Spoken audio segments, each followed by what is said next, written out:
Oi, pessoal, tudo bem? Hoje vamos começar o conteúdo do segundo bimestre da apostila de ciências a partir da página 272. O assunto é a matéria e os seus estados físicos.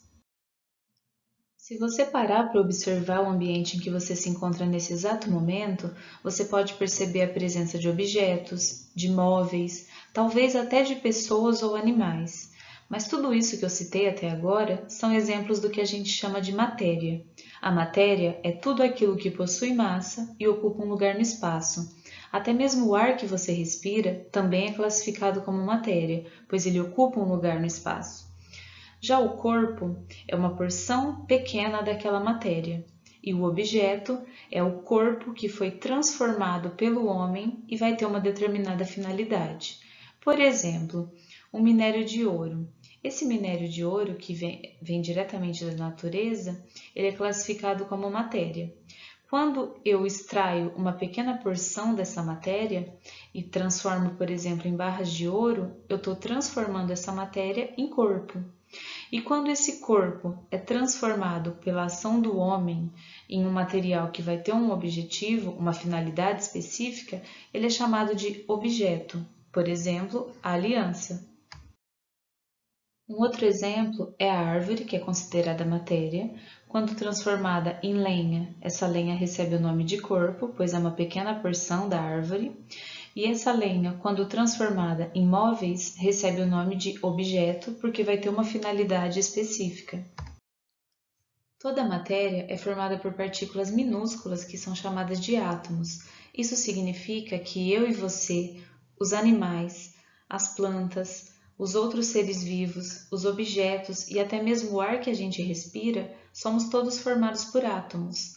O átomo é tão minúsculo que não é possível enxergá-lo nem mesmo com o auxílio de um microscópio.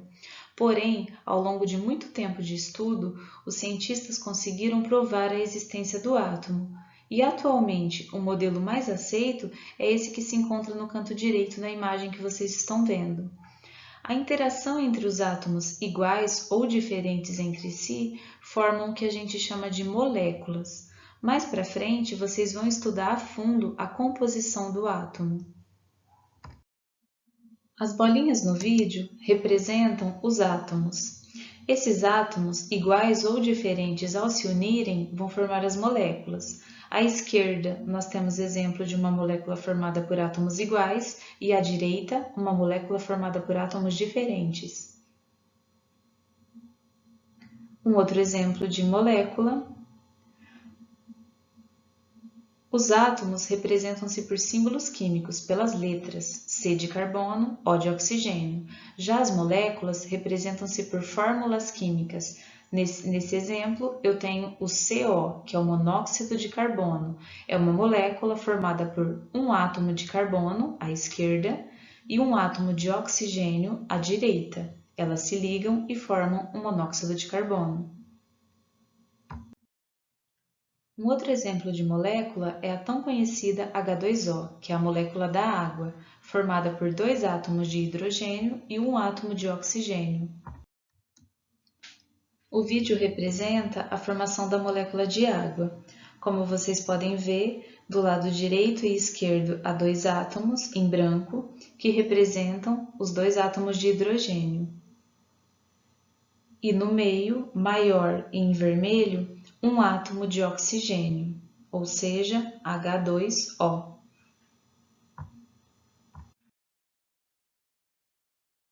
Toda matéria presente no ambiente pode ser classificada em três estados físicos, que são o sólido, o líquido e o gasoso. Esses estados vão depender do tipo de ligação que houve entre os átomos e também das variações de temperatura e de pressão do ambiente. Como vocês podem observar na imagem do lado esquerdo, os átomos que compõem a matéria no estado sólido apresentam-se muito próximos uns dos outros e, por causa disso, eles não conseguem se movimentar com facilidade. Além disso, a matéria sólida apresenta uma forma definida, por isso que a gente não consegue colocar um cubo de gelo dentro do gargalo de uma garrafa, por exemplo. Outros exemplos de matéria no estado sólido, além do gelo, são pedras, madeira, ferro, ou seja, tudo aquilo que é facilmente palpável. Já a matéria no estado líquido apresenta moléculas um pouco mais afastadas do que no estado sólido, e graças a isso elas conseguem se movimentar com mais liberdade. Os líquidos têm a capacidade de adquirir a forma do recipiente em que são colocados, independente se eu coloco um líquido num recipiente mais cilíndrico ou mais largo, ele vai conseguir preencher aquele espaço. Alguns exemplos de matéria no estado líquido são a água do mar, a água que bebemos, o álcool, entre outros exemplos. Já as partículas que formam a matéria no estado gasoso são bem desorganizadas e muito separadas entre si, por isso elas têm uma grande liberdade para se movimentarem. Além disso, o estado gasoso não apresenta uma forma definida. Ele ocupa o espaço do ambiente onde ele se encontra. Alguns exemplos são o vapor de água e o gás oxigênio.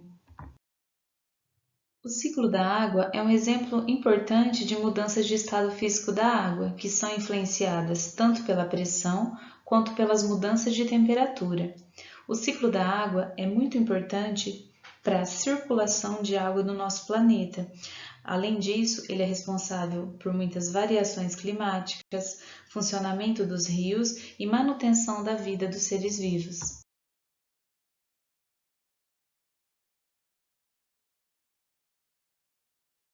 Com a ajuda do calor do Sol, a água evapora das superfícies dos rios, lagos, oceanos e também pela transpiração dos seres vivos.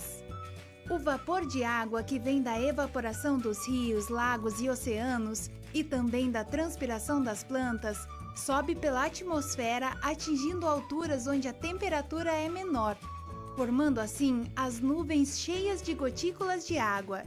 Esse processo é chamado de condensação. As correntes de ar movem as nuvens por todo o planeta. Quando essas nuvens ficam sobrecarregadas, ou seja, com muitas gotículas de água, acontecem as chuvas, ou seja, a precipitação. Em climas muito frios, a precipitação cai como neve e gelo, formando as geleiras. A neve pode derreter e escoar na superfície, chegando até os rios e oceanos. Parte do gelo se transforma diretamente em vapor d'água.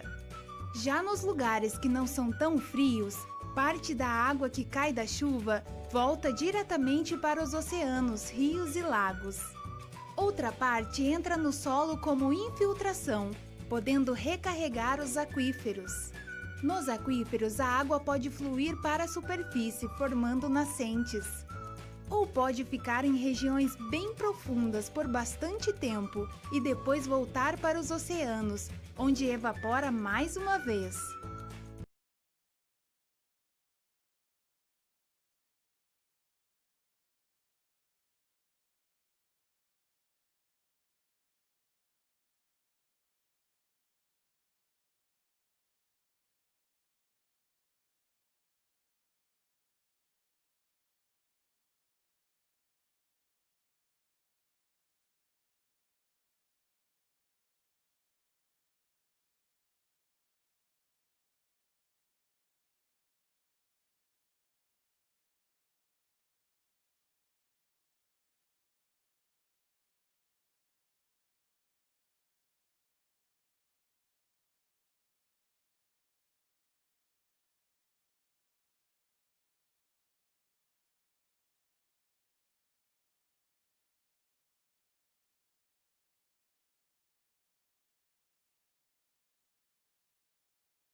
Como vocês acabaram de ver no vídeo, o ciclo da água recebe esse nome porque é um processo sem fim. A água que cai da chuva retorna ao lençol subterrâneo, aos rios, lagos e oceanos para recomeçar o ciclo.